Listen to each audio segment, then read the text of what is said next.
তাহলে কীর্তন শুনবো কেন? কীর্তনটা শুধু ভালো লাগে না, আমাদের নিজেদেরকে ভালো রাখে এবং সমাজকে মঙ্গল করে। তাহলে সেই কীর্তনটা কি? যে কীর্তন গ্রাম আদি অবতারে ক্রোধে নানা অস্ত্র ধরে যিনি বিলিয়ে গেলেন, যিনি সচ্চিত আনন্দ পূর্ণব্রহ্ম শাশ্বত ভগবান গৌর সুন্দর, যিনি ঐশ্বর্য বীর্য যশশ্রী জ্ঞান বৈরাগ্যের মালিক, তিনি সব কিছু পরিত্যাগ করে মাথায় করে নিয়ে এলেন যে নাম দিতে, সেই নামটা কি ছিল? আস্তে মায়েরা, কথা বললে হবে না।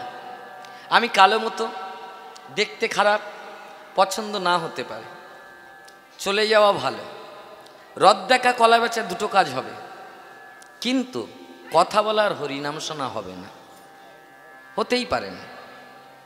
তা যাই হোক, মহাপ্রভুজি এসেছেন আজ থেকে 535 বৎসর ইতিপূর্বে 1407 শতাব্দীতে পূর্ণ ফাল্গুনী পূর্ণিমা তিথিতে শচীগর্ভ সিন্ধু মাঝে ব্রজের রাইকানু মিলিত বিগ্রহ, অর্থাৎ রাধার কৃষ্ণ মিলে একটাই বিগ্রহ, যার নাম আমার গৌরহরি। এই গৌরহরি যে এলেন, উজ্জ্বল রূপ যৌবনা সম্পন্না স্ত্রী যার বাড়িতে, বিষ্ণুপ্রিয়া বিশ্ব প্রসবিনী মায়ের শিরোমণি যে মা শচী মা, সবার পরিত্যাগ করে জীবের হাতে ধরে পায়ে ধরে বললেন, ওগো জগজীব, তোরা একবার হরি বল বল।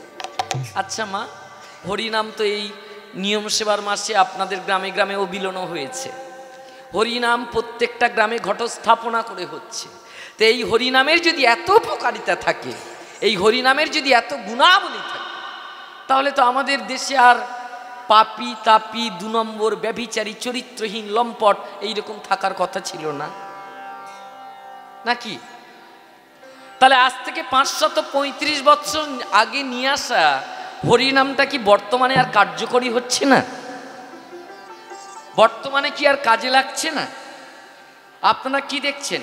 হরিবাসর বেড়ে গেছে, কীর্তনিয়াদের দামও বেড়ে গেছে, কীর্তনিয়াও বেড়ে গেছে, কিন্তু কাজ হচ্ছে কি? কেন? আমার ঠাকুরমা বলতেন যে ডেট ফেল ওষুধ যেন বৌমা তোমরা ছেলেদের খাইয়ে দিও না।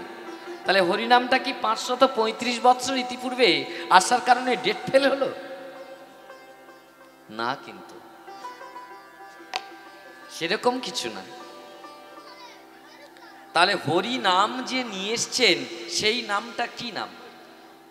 একেবারে আপনারা প্রত্যেকের মনে আছে যে নাম, হরে কৃষ্ণ কৃষ্ণ কৃষ্ণ হরে হরে, হরে রাম রাম রাম হরে হরে, এই নাম নিয়ে এলেন মহাপ্রভু।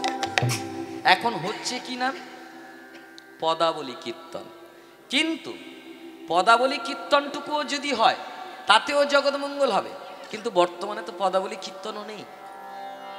ভালো লাগার জন্য কিছু গল্প করলাম, কিছু ভজন করলাম, কিছু নাচ গান করলাম। আরে ভাই, নাচ দেখবি তো অন্য জায়গায় গেলে তো 5 টাকা দিলে কত রকমের নাচ দেখতে পাওয়া যায়। তাহলে হরিনামের মাহাত্ম্যটা কি? দিনভর মহাপ্রভু হরিনাম বিলুতেন, যখন তার পিছনে অগণিত ভক্তগণ, রাত 12টা বাজার সাথে সাথে মাত্র 3.5 জন। দিনভর নাম কীর্তন, আর রাত 12টার পরে প্রেম ও রস আস্বাদন। সেখানে কি কথা হতো? ব্রজের কথা, ব্রজের সেই নির্যাস প্রেমের কথা। কারা শ্রোতা ছিল? কারা শ্রোতা ছিল সেখানে? রায় রামানন্দ, স্বরূপ দামোদর, শিখি মাইতি আর তার বোন মাধবী দেবী। তা আপনারা আজকের যেখানে এসেছেন, 12টার পরে রাস হবে। আমাদের যত লীলা আছে সর্বশ্রেষ্ঠ লীলা। রাস মানে কি? আপনারা ভাবেন যে কিছুটা নাচ আর কিছুটা ধুমধামাক্কা, একদম নয়। কিন্তু রাস মানে এমন একটা জিনিস, একটা আত্মার সঙ্গে একটা আত্মার মিলন। সেখানে ধুমধাড়াক্কা নয়, সেখানে রং খেলা নয়, সেখানে বস্তা বস্তা আবির ওড়ানো নয়। তাই বিশ্ববরেণ্য কবি বলেনি, হোলি খেলার দিনে দেখবেন অনেক কম বয়সী ছেলে মেয়েরা বা আমার ভাই বোনেরা একে অপরের গায়ে রংটা দৌড়ে দৌড়ে লাগিয়ে দিচ্ছে, কিছুক্ষণ পরে তো সাবান দিয়ে ওটা উঠিয়ে দিচ্ছে। ওই জন্যে কিন্তু হোলি খেলা নয়, এই জন্যে কিন্তু এই রাসের আবির ছড়ানো নয় যে একটু মেখে নিলাম, সকালবেলা ওটা ধুয়ে ফেলে দিলাম, এমনটা ব্যাপার নয়। রং যদি লাগাতে হয় এমন রং লাগিয়ে দাও যে রংটা হৃদয়ের মধ্যে লেগে থাকে, যে রংটা হৃদয়ের মধ্যে লেগে থাকে। তাই বলেনি বিশ্ববরেণ্য কবি, রাঙিয়ে দিয়ে যাও যাও যাও গো এবার যাওয়ার আগে, তোমার গোপন রাগে, তোমার আপন রাগে, তোমার করুণ হাসির করুণ রাগে। এমন রং লাগিয়ে লাগো, রং যেন মোর মর্মে লাগে, আমার সকল কর্মে লাগে, সন্ধ্যা দ্বীপে আলোয় জাগে, রাঙিয়ে দিয়ে যাও যাও যাও গো এবার নিতাই গৌর কৃষ্ণ প্রেমানন্দে হরি হরি বল। আপন রাগে তোমায় গোপন রাগে, তোমায় করুণ হাসির করুণ রাগে, সন্ধ্যা দ্বীপের আলোয় লাগে, আমার সকল কর্মে লাগে। এমন রং মাখতে হবে যে রংটা যেন আমার সবসময় কাজে লাগে। তাহলে বলুন আগে এখানে কি রং মাখা হচ্ছে? এখানে যে হরি নামের রং মাখা হচ্ছে। তাহলে আপনারা যারা বসেছেন এখানে আগে বলুন তো একটু রং মেখেছেন কি? সে রংটা হচ্ছে অন্য কিছু নয়, গুরুচরণ রজ। আশ্রয় লইয়া যেইজন কৃষ্ণ ভজে তার কৃষ্ণ নাহি তজে, আর সব মিছে অকারণ। হরিনাম শুনলে কাজ হবেই হবে, কিন্তু তার প্রসিডিওর পদ্ধতিটা হচ্ছে চরণ ধুলোটা আগে নিতে হবে। কার চরণ ধুলো? আশ্রয় মানে প্যান্ডেলের আশ্রয় নয়, ভালো চেয়ার পেয়েছি এরকম নয়। আশ্রয় মানে গুরুচরণ আশ্রয়। তার না, আমার মায়েদের পরম গুরুকে, মায়েদের পরম গুরুকে হাত উঠিয়ে বলুন, কমেন্ট করুন। আমি আপনাদের ছেলে গো, ছেলের সঙ্গে মায়ের কথা বলতে কিসের লজ্জা? যে রংটার কথা বলছি, যে ধুলোটার কথা বলছি, আপনাদের গুরুকে, স্বামী তো পরম গুরু। তা যেখানে যে কটা মা এসছে একদম সত্যি কথা বলবেন। কটা মা, কটা বৌদি, কটা দিদি ভাই স্বামীর পায়ে প্রণাম করে এসছেন যে আমি হরিনাম তলায় যাচ্ছি? একবার হাত উঠিয়ে বলুন।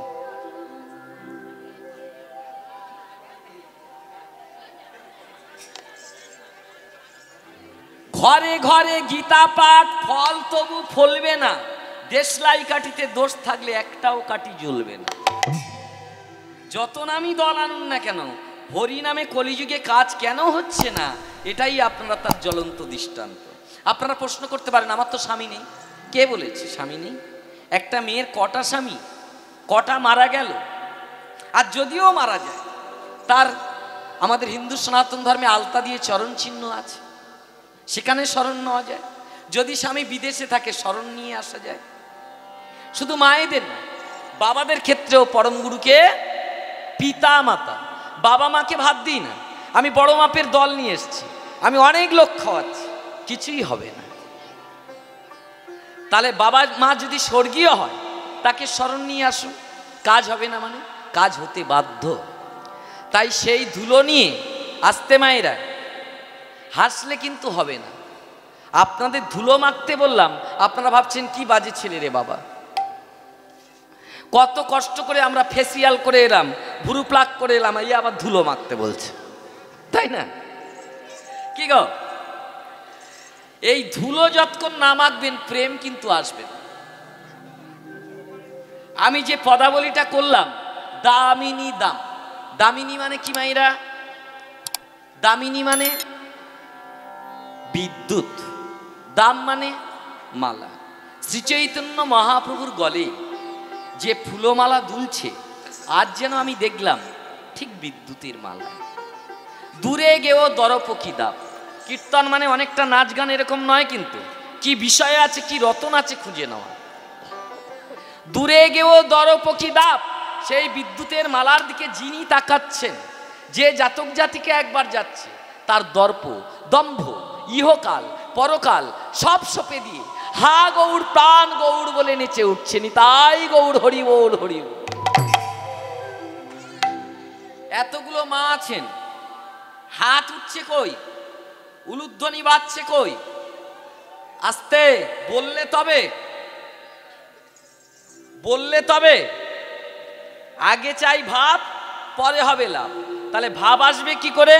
এই যে ধুলো মাখার কথাটা বললাম, কোনো প্রসঙ্গ ছেড়ে যাব না, ধুলা মাখার যে কথাটা বললাম, এই শীতকালীন সময়ে আপনাদের ফুল বাজারে কিংবা আপনাদের নিজেদের বাড়ির সামনে যে ঠাকুর থান আছে, সেখানে দুটো হলেও ফুল গাছ কারোর আছে, তাই তো? ওই ফুল ফোটার আগে কুঁড়ি ফোটে, তাই তো?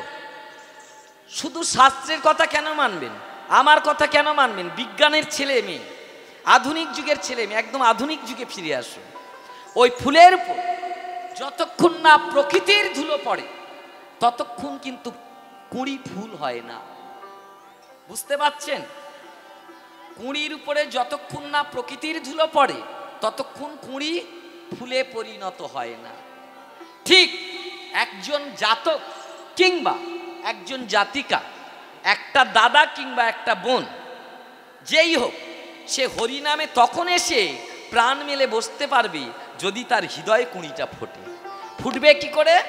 ওই গুরু চরণরজের ধুলো যতক্ষণ না সে নিতে শিখবে, নিচু হয়ে প্রণাম যে না করতে পারে, তার হরিনাম তলায় বসার অগ্রাধিকার নেই। আপনারা হেসে উড়িয়ে দিলেন, না রে মা, ব্যাপারটা এরম নয়। ধুলো না মাগলে আমাদের এই হৃদয়ে কুঁড়ি ফুটবে না। আর হৃদয় কুঁড়ি যদি না ফোটে, আমার গৌরহরি তো ভ্রমর, আমার ভগবান শ্রীকৃষ্ণ তিনি তো ভ্রমর, তাহলে ফুল যদি না ফোটে ভ্রমর বসবে কোথায়? কি গো মায়েরা? তাই আপনাদের হাত উঠতে দেরি হচ্ছে, উলু দিতে পারছেন না। আসল দোষ আপনাদের নয়, যুগটার নাম হচ্ছে কলিযুগ। কলি মানে কি? কলি মানে না ফোটা ফুল। না ফোটা ফুল দিয়ে পূজা হয়? হয় ঠাকুরমা? কুঁড়ি ফুলে পূজা হয়? এখানে হরিনাম হচ্ছে, প্রত্যেক বাড়িতে দেখুন কতগুলো করে আত্মীয় নিয়ে তারা আনন্দ করছে। তারা এলো না কেন? যে ফুল ফোটে না সে ফুল কি বাজারে যায়? এটা চৈতন্য মহাপ্রভুর বাজার, এখানে কুঁড়ি ফুল আসবে না। সুতরাং যারা আসেনি, ধর্ম অধর্মের পাপড়ি দ্বারা আবৃত্ত করা আছে তাদের হৃদয় কুসুম, তাহলে কুঁড়ি ফুল এখানে আসবে না। আপনারা যারা এসেছেন তারা ভগবান পাবেন তো, ফোটা ফুল তো, তবে তো বাজারে এসছে। কিন্তু না, ফুল ফুললেও সব ফুল তো ভগবানের চরণ পায় না। কিছু ফুল যায় শ্মশান ঘাটে, কিছু ফুল যায় বাসর ঘরে, কিছু ফুল যেখানে ফোটে সেখানেই হয় জীবনের শেষ অবসান। কথা আছে না, ফুল তো হাজার ফোটে শাখায় শাখায়, কটা ফুল বা দেবতার চরণ পায়। তাহলে আমরা এমন মানব হলাম, দেবতার সেবায় আমাদের দেহকে নিমজ্জিত করব, এ ভাগ্য কিন্তু সবার হবে না। ফুল ফুললে পূজায় লাগবে না। কেন লাগবে না? তার কারণ ফুলে যদি এবার পোকা থাকে, পোকা শুদ্ধ ফুলে কে কে পূজা দেবেন? হাত উঠান। কুঁড়ি ফুলে পূজা দেন না তো আপনারা? পোকা ফুলে পূজা দেন? হাত উঠিয়ে কমেন্ট করুন মায়েরা। পোকা শুদ্ধ ফুলে পূজা হয়? হয় না তো।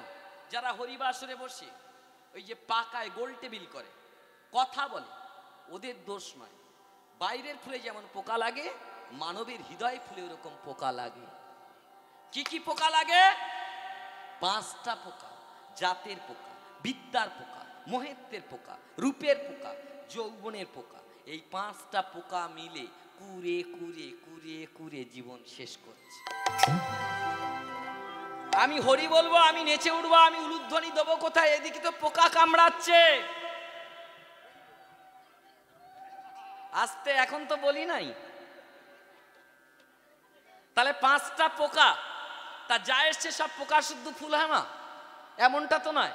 কিছু ফুল ভালো আছে, তারা মনে মনে ভাবছে কীর্তনিয়া ভালোই ঝেড়ে যাচ্ছে। কিন্তু আমরা তো এরকম করিনি, আমরা ভদ্রভাবে আছি বাবা, গোল টেবিল করিনি, সুতরাং আমাদের বলেনি। এই যে আমি ঠিক, আমি হাতও উঠাইনি, আমি চিৎকারও করিনি, আমি একটু এইরকম করে ঘুরে টুরে চলে গেছি, ওই জায়গায় গন্ডগোল। এই যে আমি ভালো, আমি রূপ কাঁটা আছে। আপনারা বলুন তো, কাঁটাযুক্ত ফুলে সব দেবতার পূজা হলেও কৃষ্ণ পূজা কোনোদিন হয় কি? যেমন ধরে নিন গোলাপ, কোনোদিন পূজায় লেগেছে? কেন লাগলো না? মন্ত্রী মিনিস্টারকে যে ফুল দিয়ে সম্ভাষণ জানানো হয়, গিফট দেওয়া হয়, সেই ফুলটা পূজায় লাগলো না কেন? ওর অপরাধ কি ছিল? অপরাধটা কি ছিল? গোলাপের তো বেশ ভালোই দাম, শুধু লগ্ন পড়লে দেখবেন গোলাপের দাম কিরকম হয়, তাই না? তাহলে পূজায় লাগলো না কেন? পিছনে কাঁটা আছে। কাঁটা থাকার কারণে গোলাপ ফুল কোথায় যায়? দেবতার চরণে না গেলেও আমার মায়েদের খোপা রাঙিয়ে দেয়, তাই না? ওটা কি ভালো জায়গা? মোটেই ভালো নয়। কার মাথায় উকুন, কার মাথায় খুশকি, ওটা ভালো জায়গা নয়, ওটা ভালো জায়গা হতেই পারে না। তাহলে আমাদের মানুষের পিছনে এরকম কাঁটা আছে। কি কি কাঁটা আছে? কাম, ক্রোধ, লোভ, মাহ, মাদ, মাৎসর্য রূপী কাঁটা। তাহলে 5টা পোকা আর 6টা কাঁটা। পোকা থাকলে পূজা হবে না, কাঁটা থাকলেও পূজা হবে না। এই উলু দেওয়া, হাত তোলা, নাচা, এটা সহজ ব্যাপার নয়। ধ্যান সঙ্গমায় গিয়ে ঠাকুর ভাষাতে গিয়ে অনেকজন এরকম কোমরে, কিন্তু এখানে নেচে ওঠা অত সোজা নয়। তাহলে পোকা থাকলে হবে না, কাঁটা থাকলে হবে না। তাহলে পোকাযুক্ত লোক যদি আসে, কাঁটাযুক্ত ফুল যদি বাজারে আসে, ফুলগুলো কি সব বেলচা দিয়ে ফেলে দেবো? তা তো নয়। তাহলে ভালো ভক্তের কাছে দিলে কি করবে? কাঁটাগুলো যদি ছেটে ফেলে, পোকাগুলো যদি উপড়ে ফেলে, এবারে পূজায় লাগবে না? লাগবে তো। আপনাদের জীবন থেকে পোকা কাঁটা ছিটতে পারে কে? সে হলো গুরু। তাই ওই যে পায়ে হাত দেওয়ার কথা বললাম, আপনারা হেসে উড়িয়ে দিলেন। তা পোকা শুদ্ধ কত দূর যাবি আর? অত সোজা না। তাই এই ধুলো আপনি মাখতে কুণ্ঠিত বোধ করছেন। কে মাখেনি বলুন তো? রবীন্দ্রনাথ, বিবেকানন্দ, আমার চৈতন্য মহাপ্রভু। কে ধুলো মাখেন? ধুলো না মাখলে এই কুঁড়ি ফুল ফুটবে না, আর কুঁড়িটা ফুল না হলে কোনোদিন গোবিন্দের দর্শন হবে। ঠিক আছে? বুঝতে অসুবিধা নেই তো? তাহলে এবারে যারা কথা বলবে তারা কারা, আমার আর বলার দরকার আছে? এবার যারা উলু দিতে পারবে না তারা কারা, আমার বলার দরকার আছে? নেই তো? একবার প্রার্থনা করুন, বলো বলো কবে আমার পথের ধুলা রঙে রঙে আঁচল রঙিন হবে। প্রভু বলো বলো